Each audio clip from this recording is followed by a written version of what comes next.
Merci de vous être joint à nous ce soir, de nous accorder un petit peu de votre temps. Le principe du live, c'est le plus rapidement possible. Donc, on va essayer d'équilibrer entre vous donner le maximum d'informations et être synthétique sur l'entreprise, le projet, la tokenisation, parce qu'il y a des gens pour lesquels c'est une découverte, et surtout le premier bien. On aura une un petit bonus pour ceux qui ne sont pas encore inscrits, qui sera annoncé en fin de présentation. Et la raison pour laquelle on va essayer de faire ça de façon succincte et efficace, c'est pour laisser le maximum de temps à l'interaction. Donc, en cours de présentation, vous pouvez alimenter vos questions dans le chat. Donc, vous avez discussion en bas de votre écran. Donc, on aura ça, nous, de notre côté. Ça permettra de suivre au fur et à mesure les questions qui arrivent. Dans la mesure du possible, on les traitera à la fin. S'il y en a une qui est vraiment actualité brûlante à l'endroit où on est, on peut la traiter directement. En complément, vous pourrez réactiver vos micros à la fin de la présentation pour aussi poser des questions de vive voix ou interagir.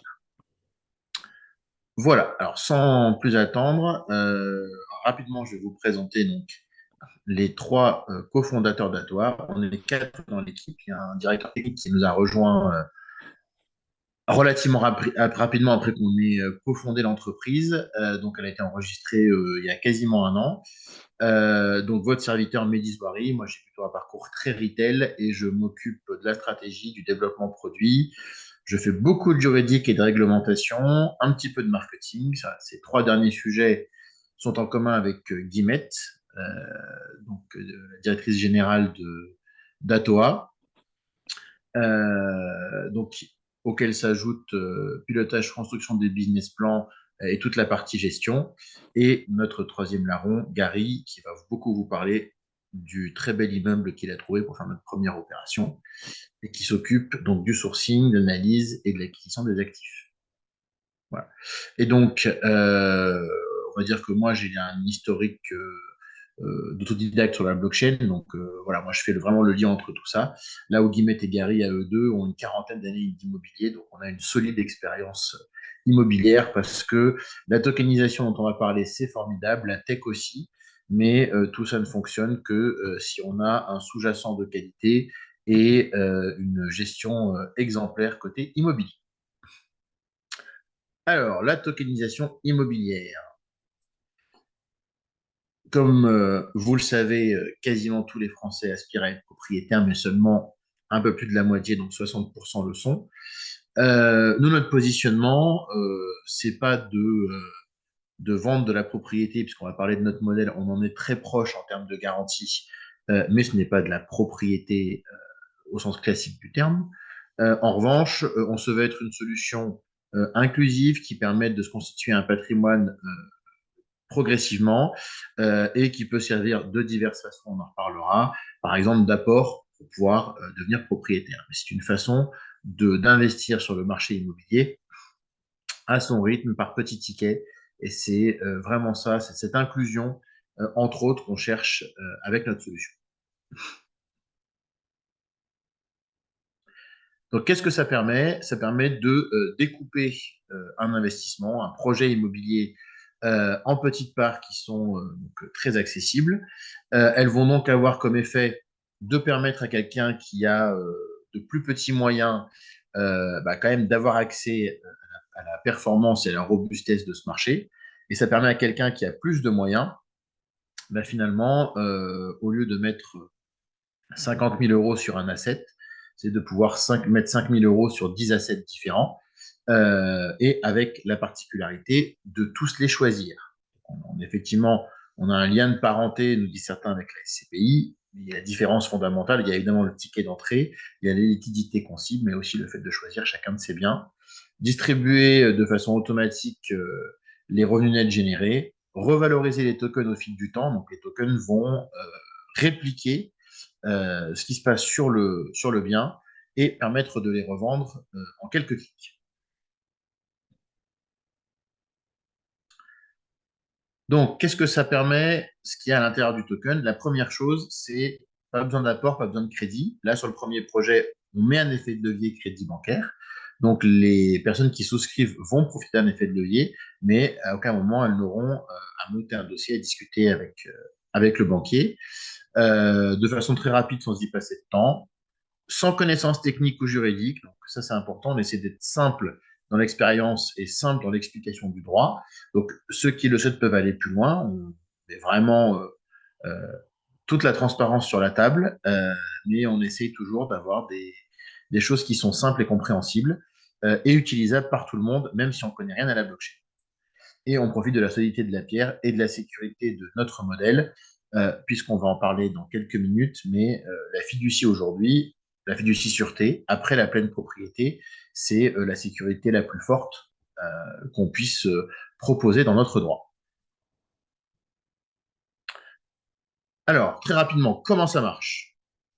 Comme je vous le disais précédemment, c'est très simple, on s'occupe de tout, on trouve les biens, on monte le projet et on présente l'ensemble sur la plateforme, comme c'est le cas aujourd'hui pour le premier projet. On a trois piliers dans notre modèle. J'ai beaucoup parlé de l'inclusivité. Il y a un élément que je n'ai pas évoqué, c'est que on a été très heureux quand on a eu les premières interactions avec des clients d'avoir beaucoup d'investisseuses qui se sont intéressées à notre solution.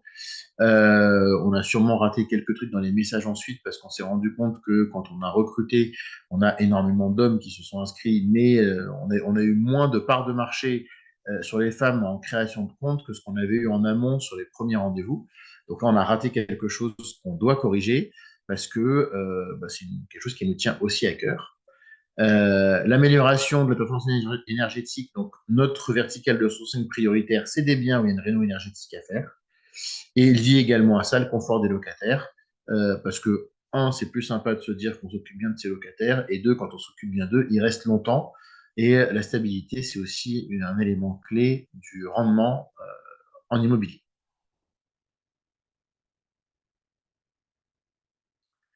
Comme je vous le disais, expérience très simple pour ceux qui ont déjà créé un compte. De la création du compte jusqu'à la souscription, c'est aussi simple que n'importe quel achat e-commerce. Il y a, une fois qu'on a souscrit la première fois, parce que c'est là que ça devient obligatoire, l'étape de vérification d'identité. Là, effectivement, il y a pièce d'identité et IBAN à charger. Mais voilà, tout le premier parcours est grandement simplifié. Et donc, le, le cash net qui est tiré des investissements qui sont réalisés permettent de faire trois choses. C'est pour ça qu'on les a appelés des crédits. Et ça permet de faire trois choses. Ça permettra de réserver une location d'un bien saisonnier du parc. Évidemment, ce sera plus intéressant quand on aura un parc plus développé. La deuxième chose, c'est réinvestir dans de nouveaux tokens, de nouveaux projets ou éventuellement des tokens qui seront en marché secondaire quand le marché secondaire sera actif. Et la troisième, c'est choisir de recevoir ce qui a été versé sur votre compte par virement euro ou par transaction crypto.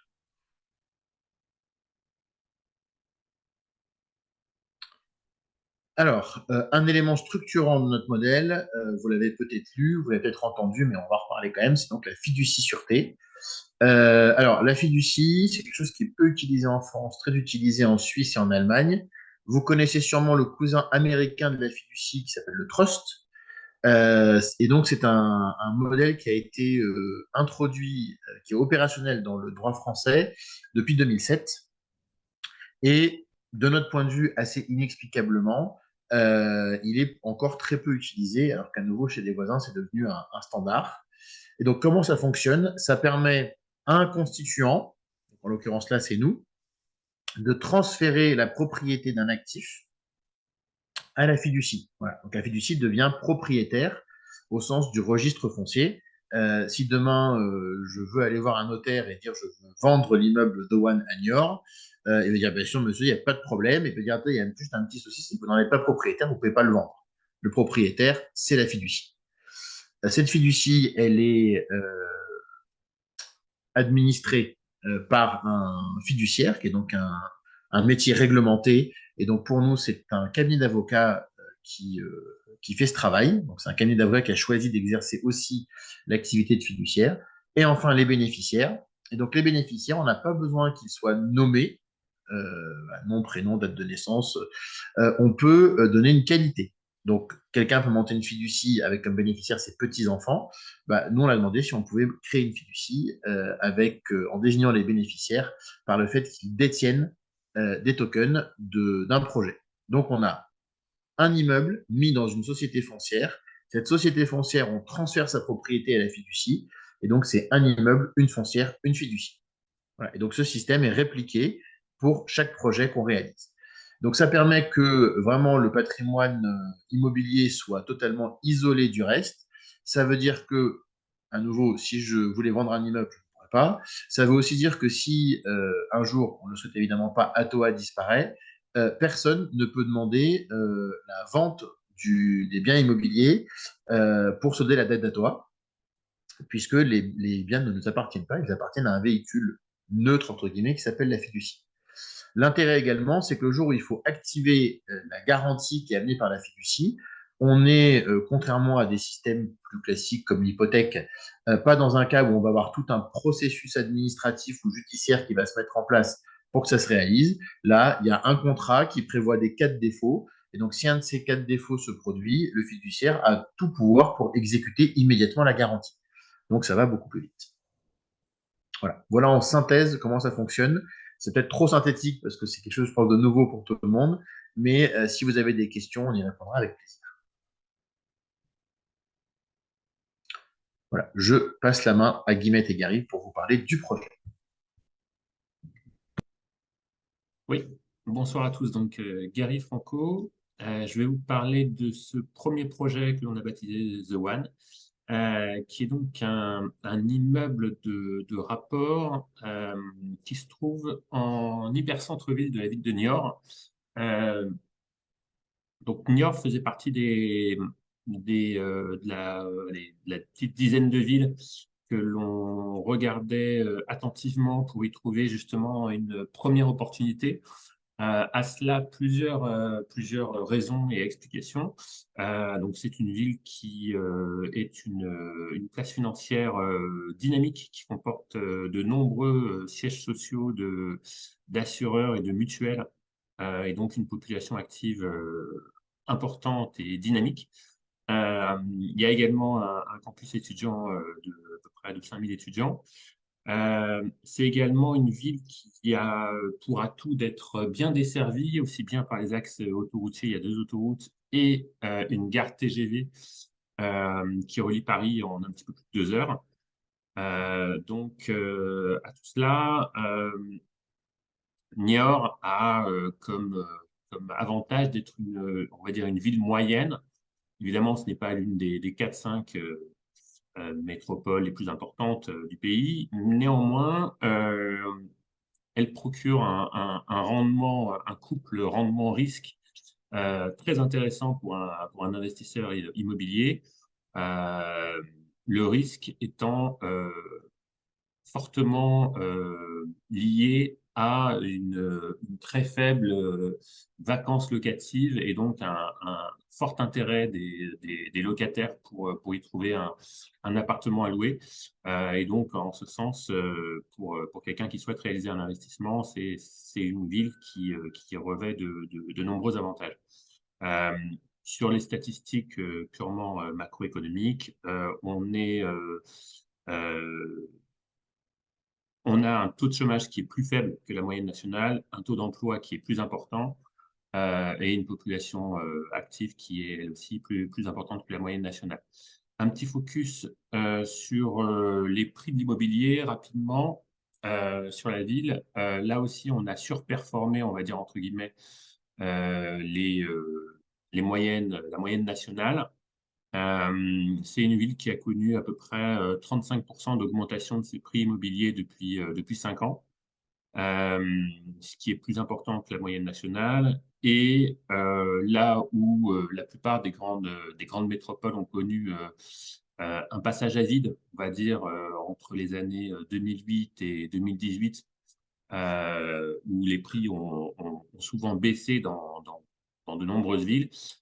Sur une ville comme Niort, les prix sont restés stables pendant 10 ans et repartis fortement à la hausse depuis 5 ans, depuis 2018. Voilà. Je ne sais pas qui a la main pour passer au slide suivant. Voilà. Donc géographiquement, l'immeuble, il est en hypercentre de la ville. Vous le voyez sur la carte à gauche. On est à la fois à 10 minutes à pied de la gare TGV et on est en plein cœur des artères commerçantes. On est sur une grande place, on est à 20 mètres d'une grande place qui s'appelle la place de la Brèche, qui est l'une des principales places commerçantes de Niort. Et qui permet de relier donc l'ensemble des artères commerçantes et la gare en quelques minutes. Donc, on est vraiment sur l'un des meilleurs emplacements, on va dire, de la ville. Euh, voilà, c'est une ville relativement petite, on va dire. Je pense qu'on peut la parcourir d'un bout à l'autre en une demi-heure. Néanmoins, là, on est sur l'un des tout meilleurs emplacements. Euh, et donc, ça nous tenait à cœur aussi de trouver un actif qui permette à la fois d'avoir un rendement intéressant, mais également un très bon emplacement. Sur l'immeuble lui-même, donc je vous le présente en quelques slides et quelques minutes. On a 160 mètres carrés en tout, si on totalise donc les 5 logements que comprend l'immeuble. Il y a un studio qui est en rez-de-chaussée et 4 T2 qui font chacun entre 30 et 40 mètres carrés qui se trouvent dans les étages, au premier et au deuxième étage. L'immeuble est donc la façade est somme toute, alors elle est jolie et là la photo ne la met pas trop en valeur. Il y a des angles sur lesquels elle paraît beaucoup plus propre bon voilà, il n'y a pas de ravalement spécialement à prévoir. Elle est vraiment dans un état tout à fait correct. À l'intérieur, les logements, eux, sont dans un état tout à fait standard, on va dire. Ils sont loués aussi à des niveaux de marché relativement standards et corrects, ce qui nous permet, nous, d'avoir fait une petite analyse justement concurrentielle des différents logements proposés sur les sites d'annonces classiques. Et on voit que lorsque l'on propose des logements de qualité sur Niort, il y a une telle tension à la location qui fait que lorsque l'on propose des niveaux de qualité bien supérieurs, on trouve preneur malgré tout très facilement, très rapidement. Et c'est là-dessus que l'on souhaite axer notre stratégie, donc sur une revalorisation des différents logements pour proposer des niveaux de qualité supérieurs. D'un point de vue performance énergétique, puisque vous le savez, c'est un axe assez important pour tous ceux qui souhaitent réaliser un investissement immobilier depuis quelques années. On a des niveaux qui sont relativement standards là aussi, et on a 2 logements parmi les 5 qui ont un diagnostic de performance énergétique avec une lettre D. 2 autres sont en E, et le dernier, qui est le studio au rez-de-chaussée, qui est un petit studio qui fait 13 mètres carrés actuellement, lui, il a une lettre F, qui est donc assimilée à ce que l'on appelle une passoire thermique. Et donc, tous les logements feront l'objet d'une rénovation et une amélioration énergétique, euh, en particulier les logements qui ont une lettre E et une lettre F. Euh, je vais vous en parler un petit peu plus en détail pour le studio qui, lui, va faire l'objet non seulement d'une amélioration énergétique, mais en plus d'une extension. On va là-dessus réaliser une extension et comment dire, on va agrandir en fait la surface habitable du lot du rez-de-chaussée pour passer de 13 à 30 mètres carrés après travaux. Donc l'ensemble des lots est actuellement loué. Simplement, un locataire a donné son congé juste après que l'on ait signé le compromis de vente. Et donc, il va partir d'ici un mois. Ce qui est pour nous plutôt une bonne nouvelle, puisque ça va nous permettre de rénover déjà ce premier lot et de le relouer à un niveau un niveau supérieur. Voilà quelques photos donc du lot du rez-de-chaussée, donc qui est le plus petit. C'est un studio, donc vous le voyez, c'est un état tout à fait standard, correct, mais qui peut être vraiment amélioré. Il y a une petite cour que vous voyez sur la photo de gauche qui est associée à ce logement. Euh, Voilà, donc l'état des sanitaires, là, c'est à peu près la même chose sur l'ensemble des logements. Ils sont tous à peu près dans cet état-là. Et donc, ils font tous l'objet d'une rénovation et d'une revalorisation derrière. Voilà, celui-ci est un petit peu différent. C'est un des logements qui a été, enfin, c'est même le seul logement qui a été rénové récemment. Donc, il est à un niveau, on va dire, à la fois de qualité euh, supérieur aux autres et il a également un niveau de loyer supérieur assez nettement aux autres lots. Et malgré tout, il a été loué rapidement à une locataire qui en est très satisfait. Et donc, là aussi, ça nous pousse à axer notre stratégie pour arriver à des standards équivalents ou même supérieurs. Et on sent bien qu'on n'aura pas de mal à trouver preneur à ces niveaux de qualité et de loyer. Voilà un petit focus sur le lot du rez-de-chaussée à présent. Donc là, actuellement, c'est un lot qui fait donc 13 mètres carrés euh, dans sa version actuelle. Ce sont les premières photos que vous aviez vues. Il y a un garage avec 2 places de parking au rez-de-chaussée de l'immeuble. Et juste à l'arrière de ces places de parking, vous avez une surface de stockage qui fait une vingtaine de mètres carrés qui va faire l'objet d'une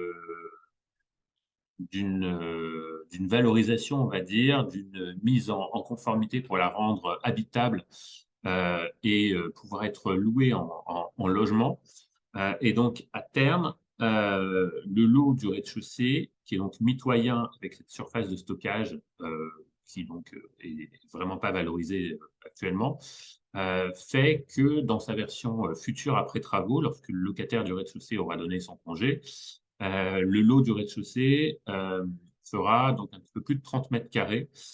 C'est un lot que l'on souhaite dédié à de la location courte durée. Là aussi, il semble qu'il y ait une demande assez importante sur Niort et notamment sur les meilleurs emplacements donc, du centre-ville. Euh, donc, on va tester ce schéma sur ce premier logement donc au rez-de-chaussée. Et en fonction du succès et du rendement que ça pourrait rapporter, Guillemette vous en dira quelques mots, mais on est parti sur des hypothèses vraiment prudentes sur la valorisation et le rendement attendu de ce logement-là. En fonction du succès éventuel, on dupliquera ou pas cette stratégie de location courte durée, éventuellement à d'autres logements, donc dans les étages. Les autres logements, les 4 autres, seront, eux, proposés en location meublée traditionnelle, longue durée, donc sur des baux d'un an classiques. Voilà, je passe la main à Guillemette. Oui, bonsoir. Je vais vous présenter rapidement les chiffres du business plan de l'acquisition de cet immeuble. Donc, comme Gary l'a dit, l'objectif, vous l'aurez compris, c'est d'acheter un immeuble qui est extrêmement bien placé en plein centre de Niort, mais qui est un peu, on va dire, dans son jus et donc sous-valorisé à la fois en termes de qualité et de rendement locatif et de le transformer au fur et à mesure du départ des locataires, donc de rénover les lots, de les relouer dans de bien meilleures conditions et donc par conséquent d'améliorer la valeur de l'immeuble et donc la valeur des tokens qui composent cet immeuble. Donc c'est ce que je vais vous présenter. Donc, on a fait une étude de marché et c'est vrai que je continue à regarder un petit peu le marché niortais. Comme Gary le disait, la tension locative est très forte. Et là, sur les derniers articles, parlaient même d'une pénurie de logements sur Niort, avec notamment l'arrivée de nombreux étudiants qui ne trouvent pas à se loger sur la ville. Donc, en termes de tension locative et donc de risque de ne pas louer, compte tenu de la localisation de l'immeuble, on est très rassuré là-dessus, y compris pour, la location, courte durée, puisqu'on est, à proximité, de tous les lieux intéressants pour à la fois pour un touriste et pour quelqu'un de passage, même pour le travail, puisqu'il y a beaucoup d'assureurs et de mutuelles, sur Niort, donc on a pas mal de gens qui viennent, en déplacement professionnel, et on est également, pas très loin de la gare. Donc, sur la base de ce positionnement, on a un petit peu regardé ce qui se faisait, alentour, et donc, on est parti sur, une estimation de 1 575 € par mois pour le studio, en rez-de-chaussée, sachant que, on proposera à peu près le même type de prestation que, par exemple, celui-ci, qui est vraiment, à 50-100 mètres, d'une autre, et qui aujourd'hui, lui, performe, encore mieux et dépasse les 2 000 € par mois. Donc, on reste relativement prudent sur la performance de la location courte durée pour notre rez-de-chaussée. Quant aux autres, appartements, donc, avec une rénovation, qui sera à peu près équivalente, donc cuisine équipée, salle de bain refaite, sol et peinture, propres, on sera selon les tailles entre 630 et 780 €, charges comprises, par mois. Donc c'est notre objectif, en meublé. Donc si on passe maintenant sur, les chiffres de l'investissement. Donc c'est un immeuble qu'on achète, en direct, auprès des propriétaires, donc sur lequel, Gary a fait une négociation de prix et qu'on acquiert au prix de 350 000 €, auxquels vont s'ajouter donc, un peu plus de 33 000 € de frais d'achat. Donc il y a bien sûr les frais de notaire, il y a également, divers frais, qui vont être, liés aussi à la mise en fiducie, donc qui est la garantie qui vous protège, qui protège votre investissement aussi, dans cette tokenisation. On a des honoraires d'ATOA qui sont de 35 000 €, donc on prend 10 du prix d'achat directement. On a une enveloppe travaux, donc qui comprend la rénovation, des 5 lots et l'extension du rez-de-chaussée d'un peu plus de 100 000 €. On va être à 104 000 €, donc pour un coût de revient global de 522 500 €. Et la manière dont on finance, ce coût de revient global, c'est donc de faire un emprunt auprès de la banque pour, à peu près la moitié. En réalité, on a même, sécurisé, 280 000 € auprès de la banque, pour prévoir, garder un petit matelas de sécurité, notamment, sur les travaux, et c'est généralement une question qu'on pose, oui, on aura un petit matelas de sécurité si on a un peu d'inflation sur le coût des travaux, et donc l'autre moitié, de ce coût de revient global, de 261 250 € est divisé en un peu plus de 3 000 tokens de 50 € qui sont mis en vente sur la plateforme. Et pour faire un petit point, à date, on est, à 41-42 aujourd'hui de commercialisés. Donc, on a sécurisé de toute façon à ce stade, l'achat de l'immeuble et la rénovation du lot 3, qui sera vide au moment de l'acquisition, et donc on poursuit la vente, des tokens restants. En termes de résultats, donc ce que vous pouvez en attendre, donc comme on l'a dit, hein, c'est un immeuble aujourd'hui qui est un peu sous-exploité et qu'on va, grandement valoriser. Donc ça se reflète dans les chiffres avec, un loyer qui est un peu moins de 30 000 € aujourd'hui et qui va doubler. Donc, de par la mise en location, meublée, de la courte durée, donc la revalorisation des lots. On a des charges locatives qui vont aussi, pas mal augmenter puisque, on aura des frais notamment de conciergerie, pour la location courte durée, donc qui coûtent, effectivement, un petit peu plus cher. Voilà, donc charges d'impôts et de société, qui suivent.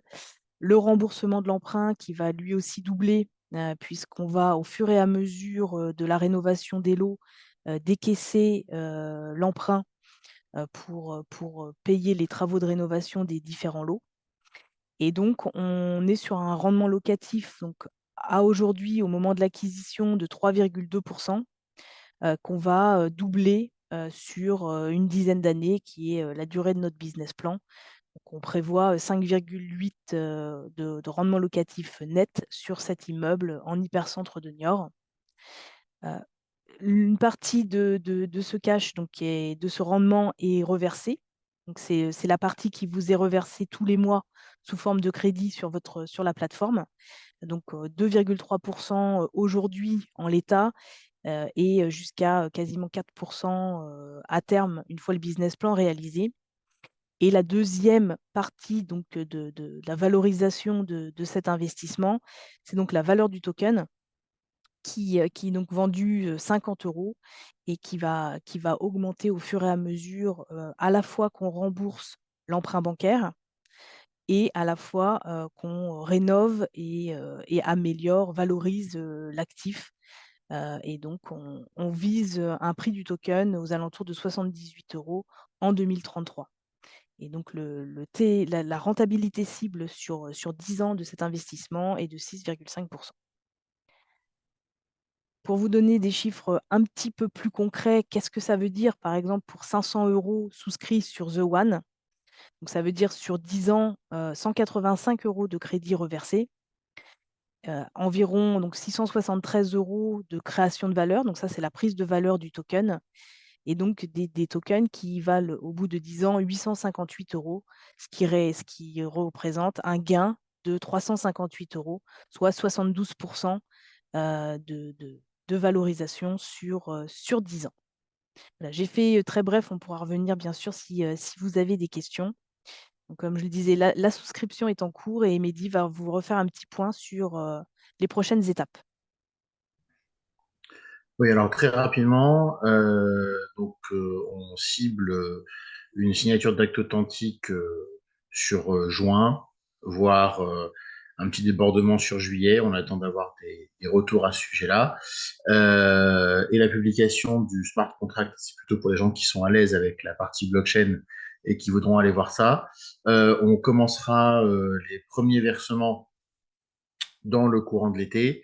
À l'automne, on attend donc un retour d'enregistrement réglementaire, la possibilité pour les gens qui veulent conserver les tokens chez eux, donc de les demander et en assurer la conservation. Et en fin d'année, nos gros sujets, ce sera levée de fonds avec un accès prioritaire aux clients des premiers projets. Voilà. S'il y en a qui souhaitent investir au capital d'Atoa, ils seront prioritaires pour ça, et le développement de nouveaux services. Et en 2024, donc accélérer en particulier sur l'internationalisation du modèle, que ce soit l'internationalisation des clients ou du sourcing immobilier. Voilà, en très résumé, ça vous donne un petit peu de perspective sur ce qu'on veut faire. Et voilà, vous avez donc suite à ce live, pour ceux qui n'ont pas encore créé de compte, donc un code de parrainage, donc live 23, donc qui vous permet de percevoir 1% de cashback sur tous vos investissements pendant 18 mois, donc jusqu'à la fin de l'année 2024, pour faire simple, et 1% de cashback supplémentaire sur vos investissements dans The One si vous décidez d'investir 1 000 € ou plus. Voilà, et donc ce code, il est utilisable jusqu'à la date de fin de souscription que vous avez aujourd'hui, qui est le 31 mai. Voilà, donc ça vous laisse un petit peu le temps de réfléchir, de digérer tout ce qu'on s'est dit et les éventuelles questions que vous avez à poser. Voilà, et donc notez bien ce code. Si vous n'avez pas encore créé de compte, ce serait dommage de s'en priver.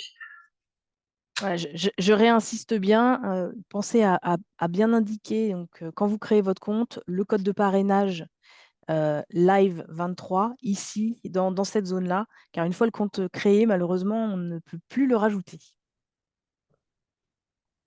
On peut éventuellement, en cas de quelqu'un qui se rend compte tout de suite, nous écrit, on supprime le compte, il peut le recréer. Mais quand le compte est créé, effectivement, le code de parrainage est quelque chose qui est en dur, qu'on ne peut plus retoucher après coup. Voilà, on a essayé de vous donner un panorama à la fois exhaustif et, on l'espère, synthétique. Donc, ce qu'on se propose maintenant, c'est de répondre à l'ensemble de vos questions. Donc, à nouveau, vous pouvez les poser via le chat ou simplement ouvrir votre micro pour poser la question.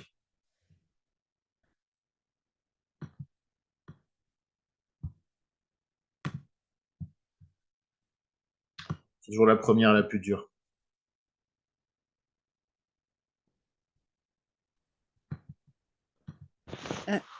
Vous m'entendez? Oui. Alors, c'est Delphine qui. J'avais une question, c'était lié par rapport au risque. Oui, pardon. Par rapport au risque en fait immobilier traditionnel par exemple, de loyer impayé, de choses comme ça. Tout à l'heure, vous parliez des garanties qui se mettent en place sous certaines conditions de défaillance. Et quelles sont ces conditions de défaillance? Alors, le principe de la fiducie, c'est comme l'assurance auto. C'est-à-dire qu'évidemment, on espère ne jamais en avoir besoin. Donc, je vais vous donner deux exemples de défaillance. Le premier exemple, je l'ai donné un petit peu tout à l'heure, pour des raisons diverses ou variées. Atoa fait défaut, la société disparaît, et on va dire un défaut suffisamment brutal pour que nous trois soyons même plus là pour assurer une certaine continuité. Voilà, ça c'est un cas de défaut, on va dire, grave. Et là, donc, vous avez effectivement un acteur qui est le fiduciaire, qui va s'occuper de gérer cette situation et donc céder les biens et donc redistribuer les fonds aux porteurs de token. Ça, c'est un premier cas. Un deuxième cas, c'est tout simplement un cas où il y a de l'argent à reverser et on ne vous le reverse pas. Voilà. Il y a du résultat sur The One, on ne le verse pas. Alors, ça peut être lié à un problème technique, il peut y avoir de bonnes raisons, il peut aussi y avoir de mauvaises raisons, ça c'est vu chez d'autres acteurs, et notre rôle, c'est pas de vous demander de nous faire confiance par défaut, c'est de vous montrer que notre système, il est robuste, quelle que soit la situation. Et donc, dans ce cas-là, au bout du troisième mois où il y a quelque chose d'anormal, donc soit le fiduciaire constate qu'il y a quelque chose d'anormal et donc il procède à ce qu'on appelle la réalisation du contrat et donc l'activation de la garantie, soit il suffit qu'il y ait euh, un seul bénéficiaire. Donc là, sur The One, il suffit d'une personne qui a mis 50 euros qui écrive au fiduciaire en disant attendez, il y a quelque chose qui n'est pas normal, je vous demande d'activer la garantie. Et ça suffit pour que le fiduciaire demande des comptes et active éventuellement la garantie. Voilà deux cas de défaut. Euh,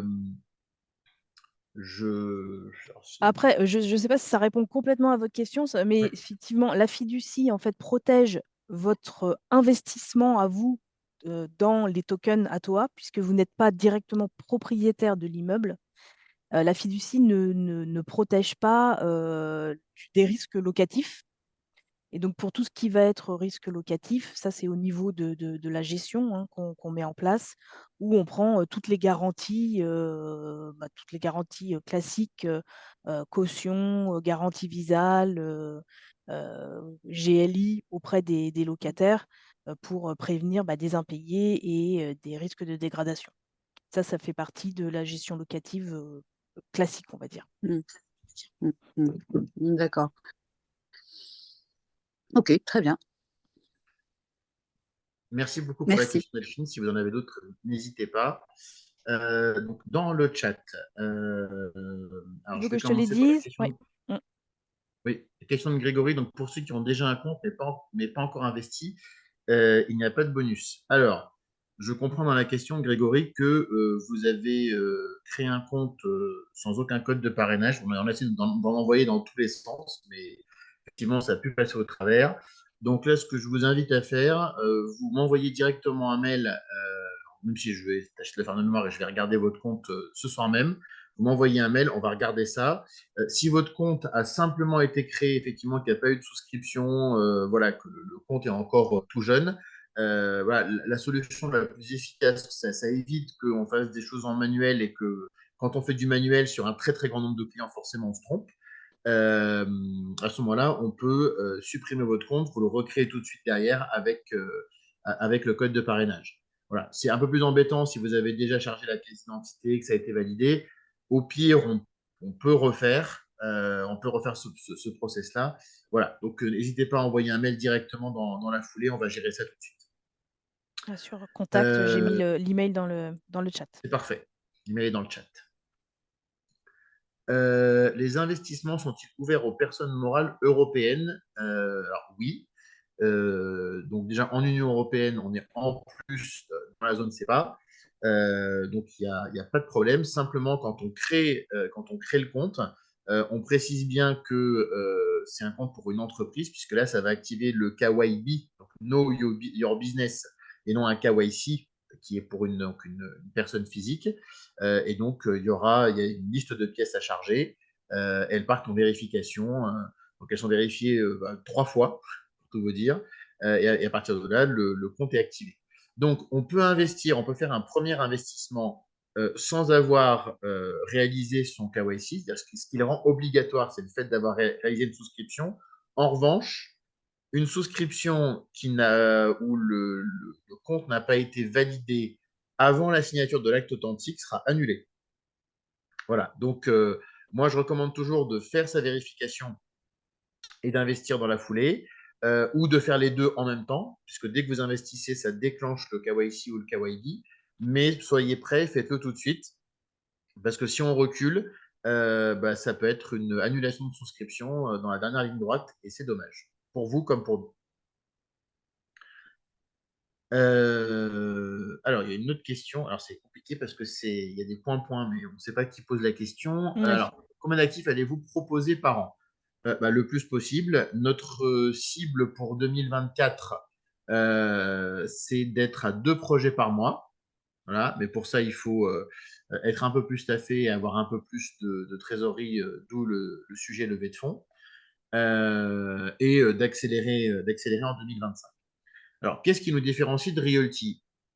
J'ai envie de vous dire qu'on est assez proche, je pense, en termes de philosophie. Voilà. Après, il y a énormément de différences pour une première raison qui est extrêmement simple, c'est qu'on n'évolue absolument pas, en tout cas dans la photo d'aujourd'hui, dans le même contexte réglementaire.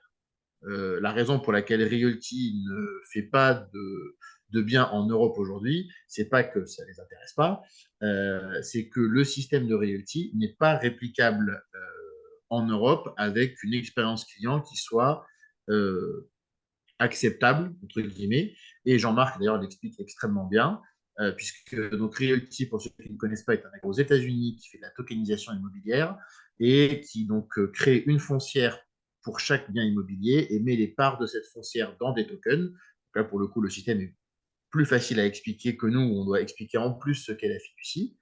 En revanche, si on répliquait ce modèle en Europe, chaque fois qu'on revend un token, il y a 5% de taxes, donc de frais de mutation, avec un minimum de 25 euros. Donc, juridiquement, ce que fait Realty aux États-Unis est possible. La raison pour laquelle ils ne le font pas en Europe, c'est qu'évidemment, personne ne sera d'accord pour payer de tels frais de mutation. Donc, Realty réfléchit de son côté à un modèle pour opérer en Europe. Nous, on a réfléchi au nôtre. Voilà. Et par rapport à d'autres modèles qui existent, qui font du royalties ou de l'obligataire, une de nos grandes différences, c'est notre garantie fiduciaire, qui est en droit et en réactivité, ce qu'il y a de plus protecteur pour un investisseur, après évidemment la pleine propriété. Voilà. D'ailleurs, il y a une vidéo qui sort demain, une interview que j'ai faite avec notre avocat fiduciaire. Les avocats fiduciaires appellent la fiducie-sûreté la reine des sûretés ou la quasi-propriété. Voilà. Ceux qui le disent, c'est pas nous. Voilà. Donc ensuite, il y aura des sujets de régulation pour être complet sur la question. Et nous, ce qu'on a défendu comme argumentaire, c'est que notre jeton est un jeton utilitaire et non pas un produit financier, donc un security token. Et ça permet aussi des ponts plus faciles avec la crypto, et ça permet aussi de proposer un marché secondaire soi-même, puisqu'on n'a pas le droit en Europe de proposer un marché secondaire sur des tokens de produits financiers. Donc un token qui porte une obligation ou une action, on n'a pas le droit de mettre en rapport deux clients pour qu'ils se les échangent. On peut juste leur mettre une messagerie, puis ils se retrouvent au café pour faire leur transaction, mais on ne peut pas prendre les tokens de l'un, l'argent de l'autre et procéder à l'échange, donc finalement faciliter un marché secondaire. Voilà. Pardon, c'est un peu technique, mais c'est vraiment pas facile de faire une vraie tokenisation immobilière en Europe. Euh, voilà. Et donc, on est très fiers d'être le premier à poser en France un modèle de ce type-là, de vraie tokenisation entre guillemets immobilière. Voilà, Realty va certainement arriver. Voilà, ça, on n'a pas de sujet. Et très honnêtement, on est très fiers de ce qu'on fait. Je pense qu'eux-mêmes, après, en tout cas Jean-Marc apprécie aussi ce qu'on essaye de faire. Euh, voilà. Et il y a de la place pour plein de gens sur ce marché qui est, je rappelle, le plus gros marché en termes de valorisation au monde. Voilà. Je vais rajouter un petit point un peu plus terre à terre. D'un point de vue immobilier, comme tu le disais, Mehdi, Realty ne propose que de l'immobilier aux États-Unis et plutôt de l'immobilier, ce qu'on va appeler de rendement, c'est-à-dire plutôt des logements de type logement social voilà, avec un rendement assez fort, mais la volatilité potentielle qui va avec. Alors que nous, donc, on va proposer donc, des biens en France puis en Europe et des biens plus qu'on va appeler plus du patrimonial avec rendement, donc dans des villes qui sont très sécurisées, des centres-villes et ce type de biens. Donc, on a envie de vous dire que dans le portefeuille d'un investisseur qui diversifie, c'est une aussi de nos thèses, dans l'idéal, il y a très certainement la place pour les deux. Voilà. Question, s'il vous plaît. Pardon? Question. Oui. Si j'ai bien compris, dans le système que vous proposez, un client peut revendre son token. Alors oui, pardon. Élément important. Alors dans tous les cas, le client peut revendre son token. Dans le système que nous on vise, c'est plus facile. Maintenant, j'ai peut-être été trop vite tout à l'heure. Pour pouvoir l'opérer comme je vous l'ai décrit, on a besoin d'avoir de retour de l'enregistrement réglementaire. On a besoin d'obtenir notre enregistrement. Et ça, c'est quelque chose qu'on obtiendra si tout se passe bien en fin d'année. On vise octobre-novembre dans ces eaux-là. Et il nous faut ça pour mettre en place un marché secondaire. Ok, ok. Et tout à l'heure, vous avez aussi parlé du 25 € de taxe sur la revente d'un token, si j'ai bien compris. Non, alors, en fait, alors c'est pas un token dans l'absolu, c'est quand on revend en Europe une part de société, une action de société à dominante immobilière, il y a 5% de taxes avec un minimum de 25 euros. C'est pour ça qu'aujourd'hui, au moment où je vous parle en tout cas, aucun acteur en Europe, aucun projet de fractionnement immobilier ou de tokenisation immobilière ne le fait avec des actions. En fait, ce que Realty fait aux États-Unis, personne ne le fait en Europe aujourd'hui, même pas Realty. Et c'est pas la seule raison, mais c'est une raison qui pèse très lourd. Donc, personne ne fait ce modèle-là parce que ça coûte trop cher en frais de mutation. Donc nous, dans notre modèle, il n'y a pas de frais de mutation. Et sur les modèles obligataires, il n'y a pas de frais de mutation non plus. Ok, Voilà. ok. Parce que bon, 25 euros de taxe sur un token de 50, De 50 75, euros, même ouais, 100 euros, c'est ça fait ça beaucoup.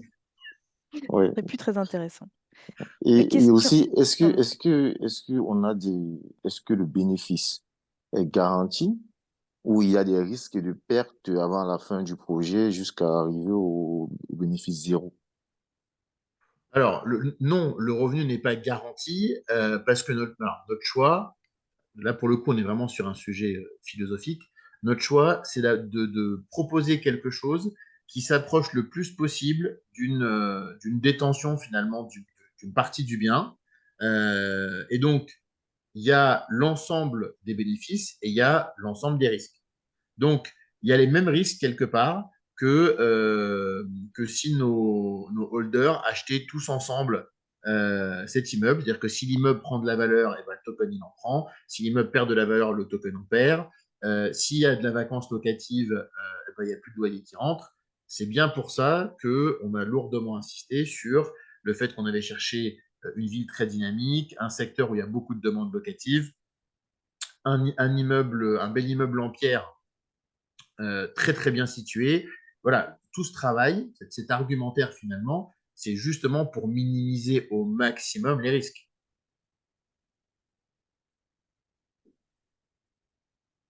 Voilà. Après, il pourrait y avoir aussi un système où on dit, ben voilà, on donne un rendement garanti de 3, 4, 5%, et on garde tout le reste pour nous. C'est un modèle différent. Ok, merci. Alors, question de Delphine, comment sont imposés ces revenus? Au PFU, tous les revenus sont imposés au PFU. Donc, la PFU partie explique qui est peut-être reversée, donc la flat tax, hein, qu'on appelle couramment la 30%. flat tax, et la plus-value sur le jeton. Ce ne sont pas des revenus fonciers, c'est la flat tax qui s'applique. Oui, c'est important d'insister sur le fait que ce ne sont pas des revenus immobiliers. Donc, vous n'êtes pas taxé. Donc, ce n'est pas des revenus qui s'ajoutent éventuellement à d'autres revenus locatifs que vous auriez. C'est vraiment des revenus séparés. Et également, les tokens rentrent dans votre patrimoine, mais ce n'est pas du patrimoine immobilier. Donc, ça ne rentre pas non plus dans le calcul de l'IFI, donc de l'impôt sur la fortune immobilière. Tout à fait. Alors ensuite, on a 3 questions. Comment expliquez-vous le faible rendement annuel de ce que vous proposez par rapport à d'autres produits comme la SCPI ou le crowdfunding immobilier? Alors, je ne sais pas si 6,5 sans hypothèse de prise de valeur du marché, on peut appeler ça un faible rendement. Voilà, parce que je rappelle, hein, le TRI lissé sur 10 ans, c'est 6,5. Donc, la SCPI à 6,5, c'est quand même pas tout à fait la norme. Et sachant que l'immeuble qu'on propose, à nouveau, c'est un bel immeuble de qualité à 50 mètres de la place la plus dynamique de Niort. Donc, on n'a pas pris d'hypothèse comme quoi le marché immobilier à cet endroit-là allait faire en moyenne, je ne sais pas, plus 1, plus 2, voilà, parce que c'est pas notre modèle de promettre que le marché immobilier va évoluer. Alors, le marché immobilier se tend, donc les prix se tendent, mais pas partout. Donc les meilleurs biens avec les meilleures situations, ça se passe toujours bien. Ça veut dire que si l'immeuble prend, du point de vue du marché immobilier, en moyenne, je veux dire 1,5% par an, le 6,5 devient 8. Voilà, c'est juste qu'on ne promet pas des choses boules de cristal.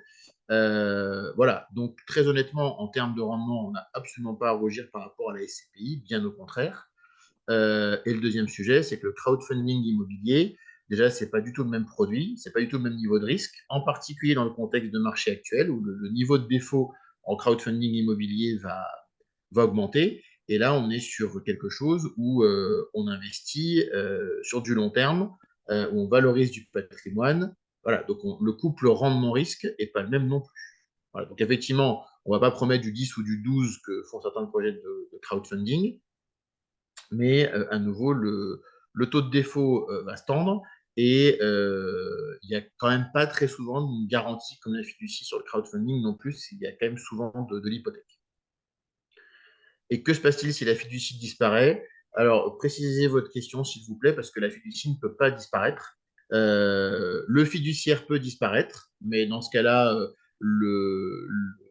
l'ordre des avocats prend le relais jusqu'à ce qu'il y ait un nouveau fiduciaire qui reprenne la fiducie. Mais mis à part un cas comment on appelle ça déjà? De dissolution de la fiducie qui est votée par les token holders, ou un système où, par exemple, à un moment donné, on a racheté, nous, l'ensemble des jetons, quelque chose qui justifie que la fiducie n'a plus d'utilité, une fiducie ne peut pas disparaître. Voilà. Je ne sais pas si j'ai répondu à la question, mais si d'aventure ça n'était pas, n'hésitez pas à préciser ce que vous entendez par la disparition de la fiducie. Allez-vous signer l'acte authentique sachant que vous n'avez pas collecté assez de fonds? Alors, vous avez vu que dans le modèle que vous a présenté Guillemette, il y a plusieurs sujets. Il y a le sujet de l'acquisition du bien, il y a le sujet des travaux. Voilà, donc effectivement, aujourd'hui, on a, alors, vous ne voyez pas tout puisqu'on a des virements qui ne sont pas encore comptabilisés. on est grosso modo à 120 aujourd'hui, et 120, c'est le minimum qui nous est nécessaire pour sécuriser l'acquisition du bien et les travaux du premier lot. Voilà, donc on va réfléchir et communiquer sur ce point, mais certainement qu'on fera une première clôture, entre guillemets, de la collecte quand on sera au moment où il faut débloquer les fonds. Voilà, sauf après, si d'ici là, il y a des gens qui ont changé d'avis, parce que je vous rappelle que vous avez 15 jours pour changer d'avis, on traitera ce point-là. Et on rouvrira la collecte pour récolter les fonds qui restent, sachant qu'on a toujours aussi la possibilité de compléter des choses avec les fonds propres de l'entreprise, que ce soit des fonds qu'on a aujourd'hui ou plus fortement avec la levée qu'on va mener. Voilà, mais donc on n'a pas besoin des 261 000 euros pour signer l'acte authentique, faire la première rénovation. Le gros poste de travaux, c'est le fameux bien du rez-de-chaussée dont Gary vous a parlé.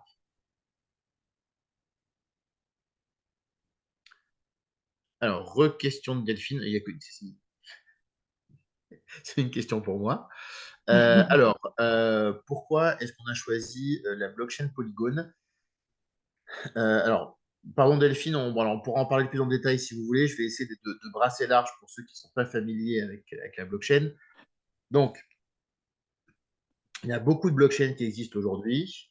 Et globalement, alors, notre CTO a une très très forte expertise sur, on va dire, l'écosystème d'Ethereum. C'est le premier point, et donc Polygon est une seconde couche d'Ethereum. Globalement, les deux projets les plus solides, les plus résilients, on va dire aujourd'hui, de l'écosystème, ce sont Bitcoin et Ethereum. Donc, il y a aussi un sujet de pérennité, entre guillemets, du modèle. C'est que quand on est sur une blockchain qui a un très très fort lien de parenté avec Ethereum, soit la même machine virtuelle, soit une seconde couche, comme c'est le cas de Polygon, ça permet que si un jour il faille migrer, parce que Polygon a des difficultés ou autres, ou que Ethereum a entre-temps résolu ses divers problèmes et que ça devient intéressant donc de retourner sur Ethereum, ces ponts-là sont évidemment facilités quand on est sur une solution comme Polygon. Donc c'est une très très bonne solution avec aujourd'hui de la robustesse, des frais de transaction très bas, ce qui est important pour des opérations sur des jetons qui ne valent que 50 euros entre guillemets. Donc c'est important qu'il n'y ait que quelques centimes de frais à chaque fois. Voilà, donc ça offre beaucoup, beaucoup d'avantages. Le deuxième qu'on constate aujourd'hui, mais qui est pas forcément, enfin, qui est un plus, mais qui n'est pas forcément un élément du choix de départ, c'est que énormément d'entreprises qui se penchent sur des cas d'usage blockchain choisissent d'aller sur Polygon. Et on vous l'a dit, on a un modèle où on va avoir une expérience client qui soit très simple pour que tout le monde puisse y accéder et que les crypto-enthousiastes puissent aller chercher des expériences un peu plus loin. Et donc, faire des ponts avec d'autres acteurs qui arrivent sur Polygon, ça peut ouvrir aussi des opportunités pour nous et pour nos clients. Voilà. Donc, c'est un peu tout ça qui fait qu'aujourd'hui, non seulement on a choisi Polygon, mais qu'on conforte fortement ce choix-là. Voilà. Et on a quelqu'un de très robuste, de très, très, très compétent qui est en train de développer toute l'architecture de smart contract sur Polygon.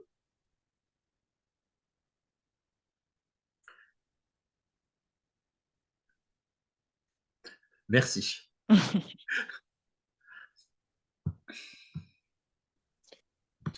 Oui, j'ai une question. Vous m'entendez? Oui, Oui. très bien. Oui, d'accord. Oui, j'ai posé tout à l'heure la question concernant le cas de disparition de la fiduciaire, Oui. pardon, en fait, pour préciser. Donc, en cas de disparition de la fiduciaire est protégée.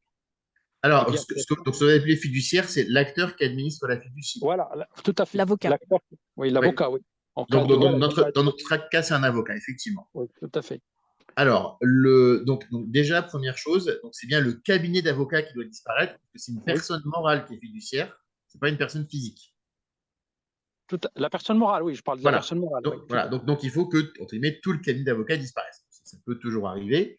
Voilà. Et à nouveau, donc, dans ce cas-là, c'est prévu. Et d'ailleurs, Donc, vous verrez, pour le contrat de fiducie, j'ai fait une synthèse en 1 à 4 que j'ai fait valider par notre avocat fiduciaire, parce que les courageux s'attaqueront au contrat qui, lui, en fait 44 des pages.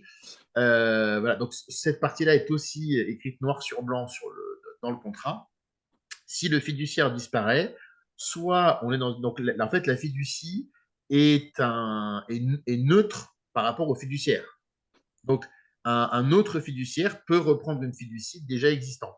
Donc même si le fiduciaire disparaît, on n'a pas besoin quelque part de dissoudre la fiducie et d'en recréer une autre. Donc Comment on soit fait le transfert de la propriété dans ce cas-là? Pardon? De cette fiducie. Comment se déroule le transfert de propriété de la fiducie, du bien La en fait? fiducie n'est la propriété de Mm. personne, c'est un véhicule neutre. Ah, d'accord. Elle est administrée par un fiduciaire qui est un métier réglementé, mais elle n'appartient à personne. C'est une forme de compte de séquestre, si vous voulez. D'accord, ok. Donc, si le fiduciaire disparaît, soit, je ne sais pas si on peut dire ça, mais soit c'est une disparition douce, on Oui, a le temps de voir venir, et à ce moment-là, il peut transmettre son rôle de fiduciaire à un autre fiduciaire. Par exemple, s'il vend son cabinet, hein, c'est des choses Oui, qui bien peuvent sûr, arriver. s'il vend son cabinet, voilà, ou transmettre ça à un autre cabinet d'avocats ou à une banque, puisque les deux métiers en France qui ont le plus de facilité à être fiduciaire, c'est les cabinets d'avocats et les banques.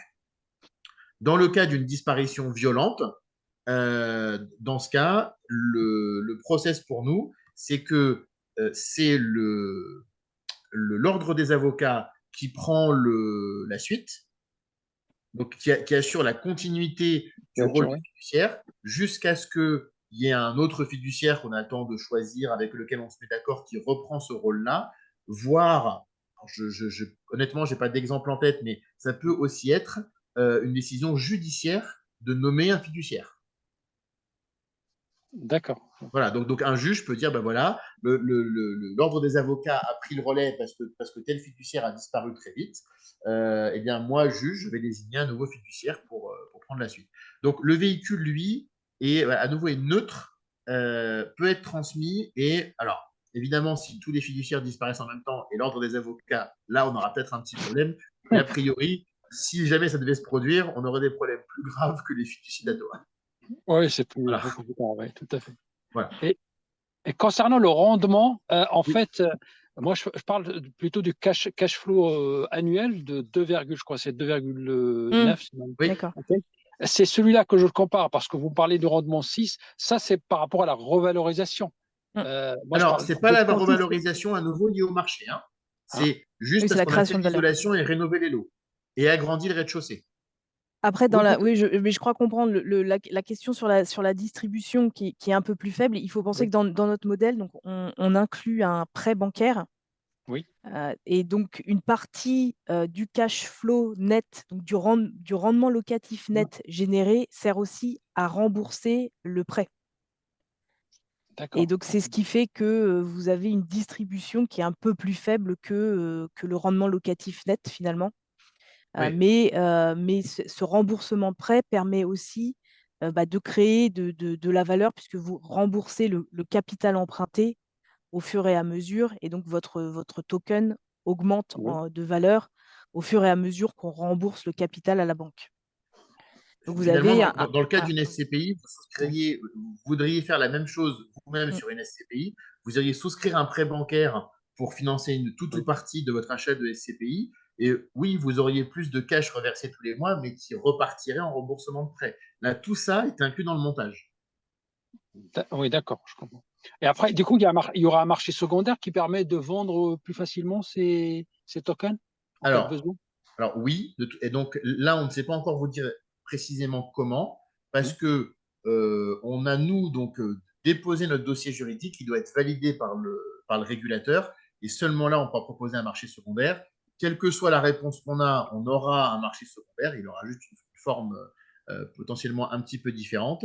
Et donc là où on compte doper, entre guillemets, la liquidité, c'est que le jour où vous voulez revendre 5 000 euros, vous avez besoin de récupérer 5 000 euros de liquidité. Alors, excusez-moi, je vais prendre l'hypothèse de base où vous avez acheté 5 000, ça vaut 5 000, c'est plus simple. Peu vous importera d'avoir un acheteur qui vous reprend les 5 000 euros ou d'avoir 100 acheteurs qui prennent 50 chacun. Donc la liquidité en fait du modèle, elle est aussi amenée par la mobilité de ces toutes petites parts. D'accord. Et tout à l'heure, si j'ai bien compris, vous avez parlé que ces tokens sont anonymes. J'ai pas trop Euh, compris. alors non, non, non, ils sont pas anonymes, et puisque de toute façon, que vous soyez quelqu'un qui est à l'aise en crypto et que vous les récupériez vous-même ou que vous les laissiez entre guillemets chez nous, ils sont dans un registre de titres et ils sont reliés à votre compte client, et votre compte client doit forcément avoir satisfait à la validation anti-blanchiment, financement du terrorisme. Donc vous devez avoir fourni une pièce d'identité et un IBAN qui indique votre Oui. domiciliation bancaire et votre adresse, de façon à ce que votre compte soit validé. D'accord. Et dernière question concernant l'agrément, si j'ai bien compris, c'est en cours, l'agrément de l'AMF? Alors, enregistrement, Oui. mais oui, Ouais. les deux existent. Donc, on a deux démarches aujourd'hui. On en a une, effectivement, on en a deux même vis-à-vis de l'AMF, Oui. et on en a une également avec un autre pays européen. Au niveau de l'AMF, donc on leur a envoyé notre qualification juridique de notre jeton. Donc on Oui. attend qu'ils nous répondent sur ce point-là. Et si vous regardez sur le projet, on a également déposé un document d'information synthétique à l'AMF pour déclarer l'opération The One. Oui.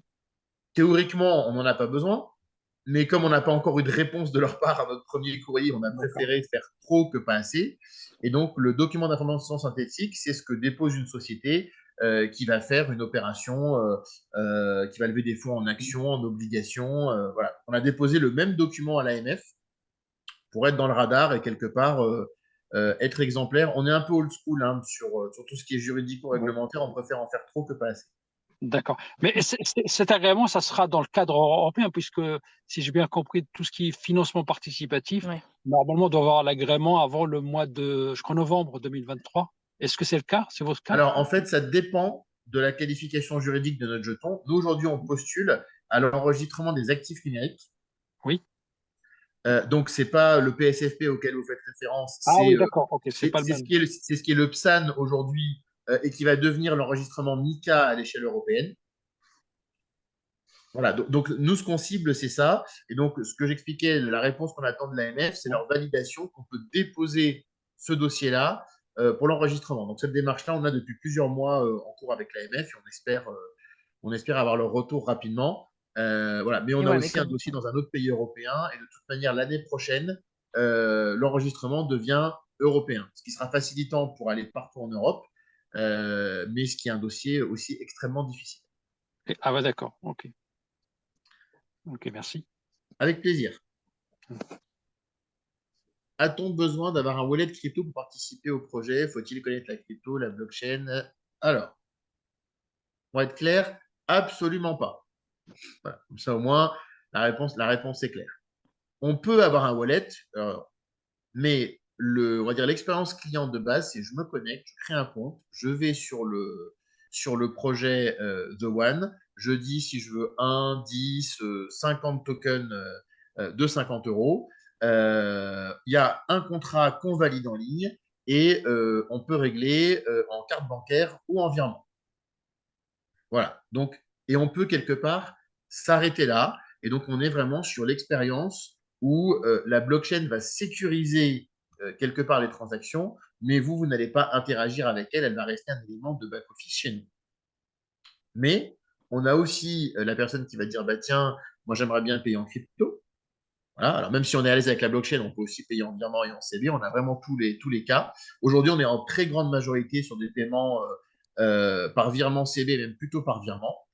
Euh, et, euh, et derrière, si on a un wallet crypto sur Polygon, et ben les gens qui seront à l'aise avec ça pourront aller se connecter au smart contract et dire ben voilà, moi j'avais acheté 10 tokens, enfin j'avais réservé, tant que c'est pas signé chez le notaire, c'est réservé, mais j'avais réservé 10 tokens de 50 euros, l'opération a été signée, je viens les réclamer, et là le smart contract va vous envoyer vos 10 tokens sur votre wallet.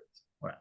Donc on peut aller plus loin dans l'expérience, on va dire Web3, crypto, mais on peut s'arrêter au premier cas que je vous ai cité. Donc là, il n'y a pas du tout besoin de connaissance de la blockchain, pas avoir de wallet pour interagir avec notre solution.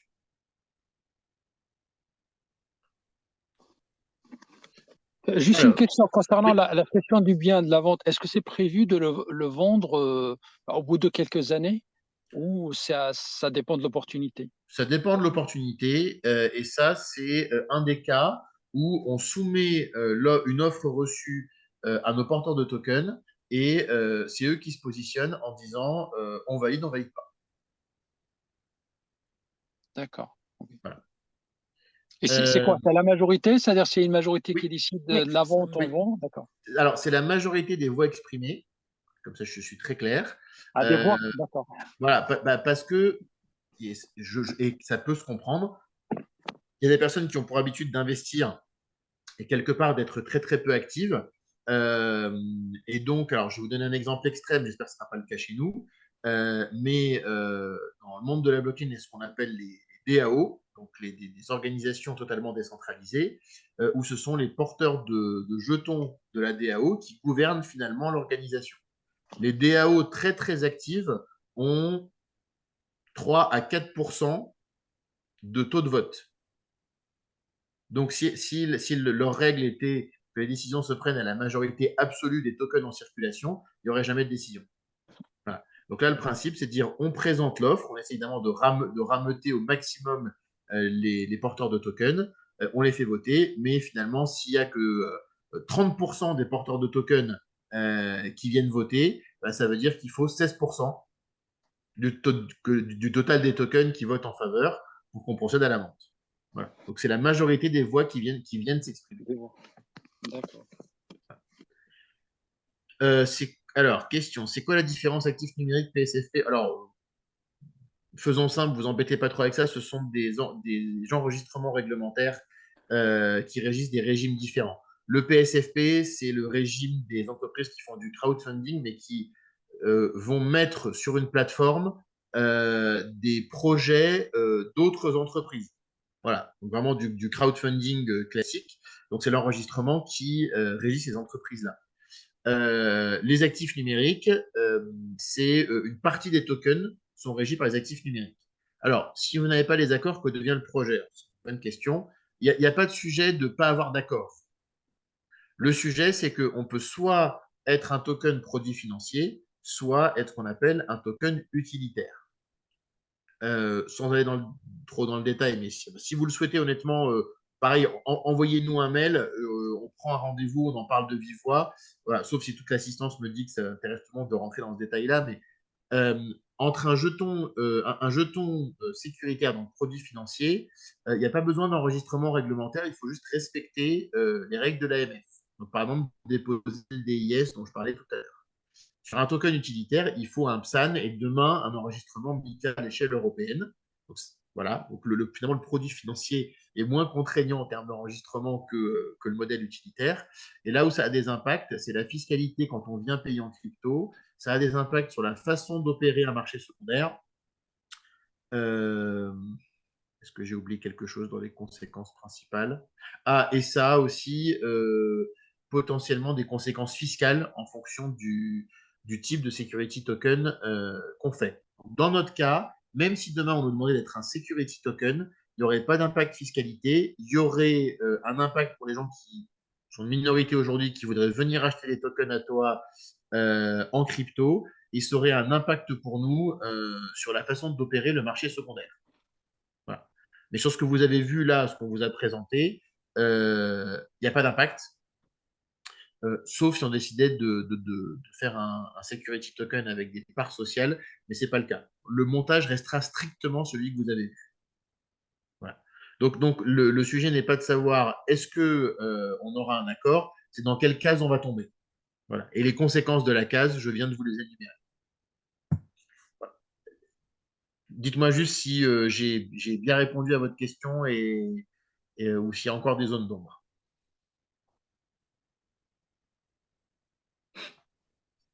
Dans le chat ou par micro, comme vous le souhaitez.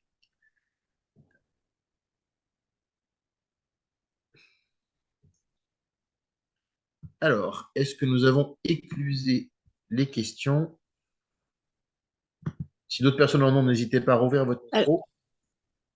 j'avais une toute petite dernière question. Oui. Justement, précédemment, le monsieur parlait du vote. Bon, Oui. ça, c'est une bonne question dans le côté opérationnel par rapport à ce qui se passe en copropriété avec les assemblées générales. Et Oui. donc, est-ce que sur ce modèle de DAO, enfin, comment ça fonctionne finalement le vote? Est-ce qu'il y a des AG? Est-ce que c'est une copropriété? Alors, non, il n'y a pas d'AG, il n'y a pas de copropriété, parce que ce qui dit AG dit copropriété dit propriété. Et donc là, Ok. ça peut suffire à nous, non mais ça peut suffire à nous refaire tomber dans une qualification juridique du jeton qui poserait un tas de problèmes, y compris le fait de dire bah, finalement ça marche comme des parts de SCI, donc c'est des parts, donc on applique mutation, etc. Donc non, sur la gestion quotidienne de l'immeuble, c'est nous qui nous en occupons, c'est nous qui prenons les décisions sur tout ce qui est entretien courant, etc. Là où on va solliciter un vote des token holders, et là c'est pareil, c'est dans le contrat, c'est premier cas, effectivement, il y a une vente. Alors, à deux titres, accepter l'offre, et aussi parce que pour pouvoir vendre le bien, il faut dissoudre la fiducie, et qu'on ne peut pas dissoudre la fiducie sans l'accord des bénéficiaires. Donc il y a ce cas-là. Le deuxième cas, c'est un cas où il y a une opportunité sur un bien, mais quelque chose qui était soit pas prévu, soit prévisible, mais incertain. Je vais vous donner un exemple très concret sur The One qu'on vous a présenté. Vous avez vu sans doute sur la photo qu'il y a un garage au rez-de-chaussée. C'est un garage de place qui, alors Gary, tu me tapes sur la tête si j'ai une bêtise, doit rapporter 2 fois 40 € de loyer mensuel. Je pense que c'est à peu près après l'ordre de grandeur. 40 €, je crois que c'est en tout. Ah, c'est en tout. Bon, c'est encore mieux. Voilà. Sauf que bah, ce garage, il est au rez-de-chaussée, il fait une quarantaine de mètres carrés. Donc, vous me voyez arriver avec mes gros sabots. Il y a à 50 mètres un parking de 500 places. Donc, évidemment, qu'on serait ravi de transformer ce garage en mètres carrés habitables, de créer un sixième lot dans l'immeuble et de transformer en mètres carrés habitables. Le problème, c'est que pour faire ça, il y a une longue démarche à faire avec la mairie. Donc, si on chiffrait ça et qu'on levait les fonds et qu'on ne pouvait pas faire le projet, bah, finalement, on aurait dégradé le rendement, on aurait levé trop d'argent. Euh, et donc aujourd'hui, on a chiffré dans le projet ce qu'on vous a montré. On va évidemment faire les démarches. Imaginez que dans 2 ans, la mairie nous dise, bon, bah, ok, c'est bon, vous pouvez supprimer le garage et créer donc un sixième lot de 40 mètres carrés. À ce moment-là, il y a plusieurs options. L'option numéro 1, c'est les porteurs de tokens du bien disent bah non, mais en fait, on va rester entre nous. Il y en a suffisamment parmi nous qui veulent réinvestir pour financer l'opération. Première possibilité. Deuxième possibilité, on est capable de relever de la dette sur la société qui porte le bien pour financer les travaux. Troisième possibilité, les token holders nous disent ben non, mais en fait, nous, on est OK pour que les X tokens supplémentaires pour financer ces travaux, ils soient vendus à de nouveaux token holders qui rentrent avec nous finalement sur l'immeuble, parce que bah, au final, le rendement global du bien va augmenter. Tout le monde va être gagnant, il y en a qui vont pouvoir rentrer, et puis nous qui sommes déjà là, et ben, notre 6,5 va peut-être passer à 6,7, 6,8, 7, j'en sais rien. Voilà. Et donc là, quelque part, on touche un petit peu bah, déjà à qui est bénéficiaire de la fiducie si on fait rentrer de nouveaux bénéficiaires. Et donc tout ça, cette décision-là, elle ne peut être prise que par les porteurs de tokens. Voilà. Donc dans un cas où il y a un gros projet comme ça et où on touche finalement à la répartition des tokens, c'est forcément une décision qui est prise par eux. Voilà. Ça, c'est les deux gros cas où il y a un vote contractuel. Il peut y avoir d'autres sujets où on demande l'avis, où on fera des consultations informelles, mais le but, c'est vraiment de consulter les porteurs de tokens que quand il y a une grosse décision à prendre sur le bien, parce que ça doit rester exceptionnel. Demander beaucoup l'avis, faire voter souvent, ressembler à une AG, ça peut suffire à faire dire au régulateur, non, attendez, vous demandez très souvent l'avis au token holder, donc en réalité, vous avez créé une action que vous n'avez pas appelée une action. Voilà. Et on n'est pas là pour jouer au chat à la souris avec le régulateur. Donc, on fait quelque chose de propre qui nous permette d'être carré légalement, carré d'un point de vue réglementaire, et que les décisions structurantes soient prises par les porteurs de tokens. D'accord, merci. Avec plaisir. Et pointu, Delphine, parce que ça, c'est des sujets où on a passé un petit peu de temps et un peu de jus de cerveau, avocat, fiduciaire, donc je suis On a le très meilleur. passionné. On a, on a le substantifique moelle, alors ça va, Mais- c'est bien. oui, là, vous rentrez dans les détails vraiment très structurants. Mais c'est très bien. Juste une question concernant la transmission en cas de décès ou en cas d'incapacité des propriétaires des tokens. C'est un actif de votre patrimoine, donc vous le transmettez à des héritiers de la même façon que n'importe quoi dans votre patrimoine. Alors, ce qui peut se passer, alors là où je suis en train de me créer une question à moi-même, la question qui peut se poser, c'est si quelqu'un disparaît sans avoir transmis ses actifs numériques, dans ce cas-là, il faudrait qu'on voit. Est-ce qu'il est inscrit au CDG? Comment il s'appelle? Parce que quand il y a des patrimoines en cas de décès et qu'il n'y a pas d'héritier qu'on ne trouve pas, est-ce qu'il n'est pas inscrit dans un site où on peut le trouver? Je crois que c'est la Caisse des dépôts.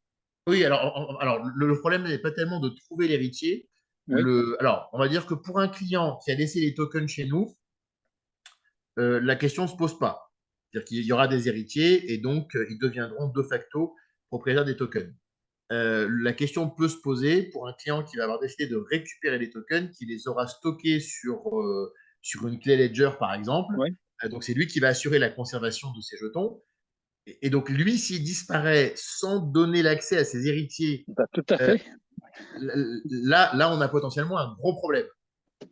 Voilà. Parce que la seule chose qu'on pourrait faire dans ce cas-là, c'est demander à tous les token holders s'ils sont d'accord pour faire disparaître, enfin, en gros, inactiver l'ensemble des tokens, refaire une émission, mais ça coûte cher. Donc, Ouais.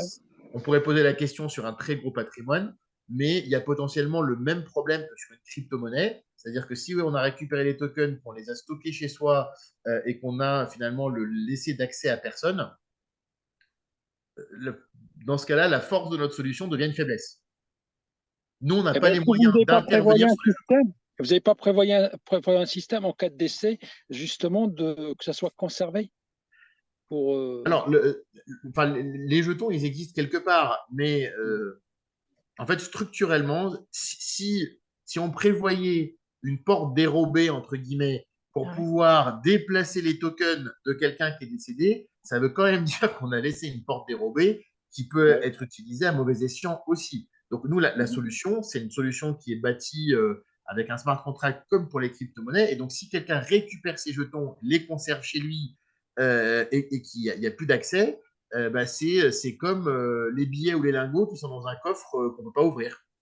Donc voilà, à ce moment-là, on n'a pas la main, à nouveau, sauf si on lance une démarche auprès des token holders pour dire, voilà, est-ce que vous êtes d'accord pour que on inactive l'ensemble on coupe le lien entre l'immeuble et les jetons, on réémet un nouveau jeu de jetons à la place. Voilà, mais ça, à nouveau, ça a des coûts, des conséquences, et donc si quelqu'un perd 100 euros, je ne vois pas comment on peut traiter ça. Donc non, aujourd'hui, on ne peut pas, nous, intervenir à nouveau sur des tokens qui ont été conservés par le client. En revanche, s'ils ont été laissés chez nous et gérés par le registre de titres, là, évidemment, on peut traiter le fait de les allouer à des héritiers. D'accord. Ok, merci. Donc, si vous conservez vos jetons, découpez votre phrase de 24 mots, donnez des morceaux à vos différents héritiers, mais de grâce, voilà, sécurisez-vous, mettez ça dans un coffre à la banque, mettez ça dans une capsule temporelle, voilà, mais pensez-y. Alors, c'est mon cas, hein, donc je suis très à l'aise pour vous en parler. Moi, j'ai justement prévu le cas où je disparaisse pour laisser l'accès à mes clés privées à ma famille. D'accord.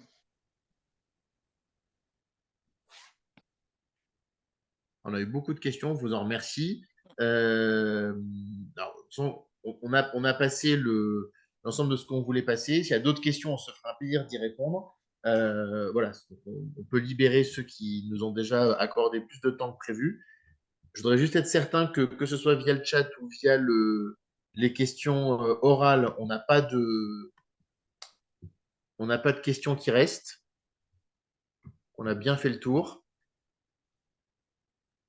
Oui, c'est clair. Alors, juste plus un témoignage pour terminer. Oui. J'habite dans l'île de Sèvres et je connais très bien Niort. Donc, votre description correspond bien à la réalité de la ville. En plus, Merci. je connais bien la place de la Brèche. Je connais très bien, c'est en plein centre-ville. Donc, voilà. Écoutez, merci de ce témoignage. Ok, je vous en prie. Très bien. Bah, écoutez, merci à tous de votre temps, de votre écoute, de vos questions. On reste à votre disposition donc via l'adresse contact@atoa.io si vous avez des questions qui vous reviennent ou le souhait d'échanger de vive voix. Alors pourquoi sommes-nous peu nombreux à cette réunion? Très honnêtement, on n'en sait rien. On ne va pas vous mentir. Alors, on est ravis de vous avoir, mais c'est un peu une déception. On avait 80 inscrits, donc on ne sait pas ce qui s'est passé. Est-ce qu'il y a eu un problème sur Zoom? Est-ce que c'est voilà, on est étonné. On n'a malheureusement pas de réponse à vous donner. On avait peur qu'il y ait trop de monde et que le serveur ait du mal à encaisser, mais voilà, on a été une douzaine alors qu'il y avait 80 inscrits. Donc, très honnêtement, je ne sais pas vous dire. Voilà, donc merci pour votre écoute, merci pour vos questions. Voilà, on reste à votre disposition. On souhaite une très très bonne soirée et voilà. Et donc si besoin, je ne sais pas si le mail est parti par rapport à la question du compte, mais on va s'en occuper également ce soir. Voilà, c'était Grégory qui nous avait posé la question, donc on va regarder ça dans la foulée. Merci à tous. Bonne soirée, au revoir. Merci. Bonne soirée. Au revoir. Au revoir. Merci, bonne soirée, au revoir.